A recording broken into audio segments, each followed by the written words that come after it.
പള്ളി പഠിക്കുന്ന വയതില് ടീ വിൽക്കും സിறுவனோட வாழ்க்கையை മാറ്റിയ വീഡിയോ. നമ്മുടെ മുമ്പിൽ ഒരു കുട്ടി സംരംഭം വന്നേക്കണു. എന്താ എന്റെ അടുത്തുള്ളത്? ചായ. ചായ ചായ എന്തിനാ വെക്കണേ? പെരയിലെ ചെലവിന്. അപ്പൊ ഇയാണ് പെരയിലെ ചെലവ് വെക്കണത്?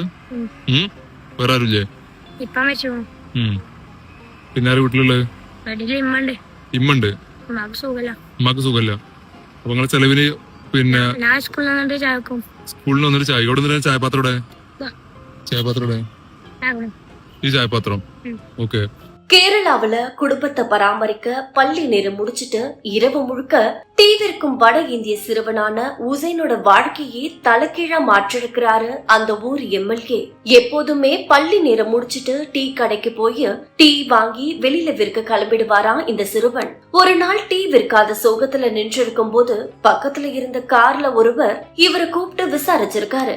ஏன் இந்த சின்ன வயசுல டீ விற்கிறேன்னு கேட்டிருக்காரு. அப்போ அந்த சிறுவன், நோயாளியான என்னுடைய அம்மாவுக்கு மருந்து வாங்கணும், என்னுடைய தம்பிகள் 2 பேரை பராமரிக்கவும் எங்க கிட்ட போதிய பணம் இல்ல, அதனால காலையில பள்ளிக்கு போயிட்டு வீடு திரும்பிய பொழுதுல இருந்து இரவு வரைக்கும் டீ விற்பனை சொல்லியிருக்கான். இதை தொடர்ந்து இந்த வீடியோ காட்சிகள் இணையத்துல வைரலான நிலையில இந்த வீடியோவை பார்த்து அப்பகுதி சட்டமன்ற உறுப்பினர் நஜித் கந்தாபுரம் என்பவர் அந்த சிறுவனுடைய வீட்டிற்கே நேராக போயிட்டு குடும்ப சூழ்நிலையை கண்டு வருத்தம் தெரிவிச்சு அந்த குடும்பத்திற்காக ஒரு வீடு, உணவுக்கான பணம் மற்றும் சிறுவனான உசைனோட படிப்புக்கான எல்லா செலவு பொறுப்பையும் தானே ஏற்றுக்கொள்வதா தெரிவிச்சிருக்கிறாரு. இந்த சிறுவனுடைய குடும்பத்தை பாதுகாக்க முன்வந்த எம்எல்ஏவோட குணத்தை தற்போது பலரும் பாராட்டிட்டு வராங்க.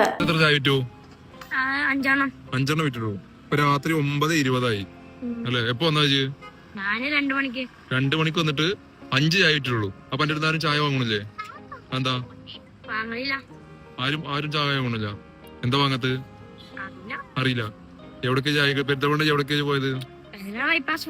ബൈപ്പാസ് ഫുള്ള് പോയി. എന്നിട്ട് ഇവിടുന്ന് ചായ വാങ്ങിയിട്ടില്ല. ഇനി എത്ര ചായ ബാക്കിയുണ്ട്? ആകെ 5 വിറ്റിട്ടുള്ളൂ. എത്ര? 5 വിറ്റ് എത്ര? ഇനി 16 ബാക്കിയുണ്ട്. അതിങ്ങനെ കച്ചവടം. അപ്പൊ രാത്രി 9:20. ഇനി ആരെയും ചായ കുടിക്കുവോ? അപ്പൊ എന്ത് ചെയ്യും? കച്ചവടം ഇല്ലെങ്കിൽ പെരിയ പോണം. അപ്പൊ നഷ്ടാവൂലേ? പാലും പോയി പഞ്ചസാരം പോയി. അപ്പൊ നഷ്ടമായി ഇന്നത്തെ ചായ കച്ചവടം. അപ്പൊ എല്ലാ ദിവസവും പെരുന്തോണം ഉണ്ടാവോ? എല്ലാ ദിവസവും ഉണ്ടാവും.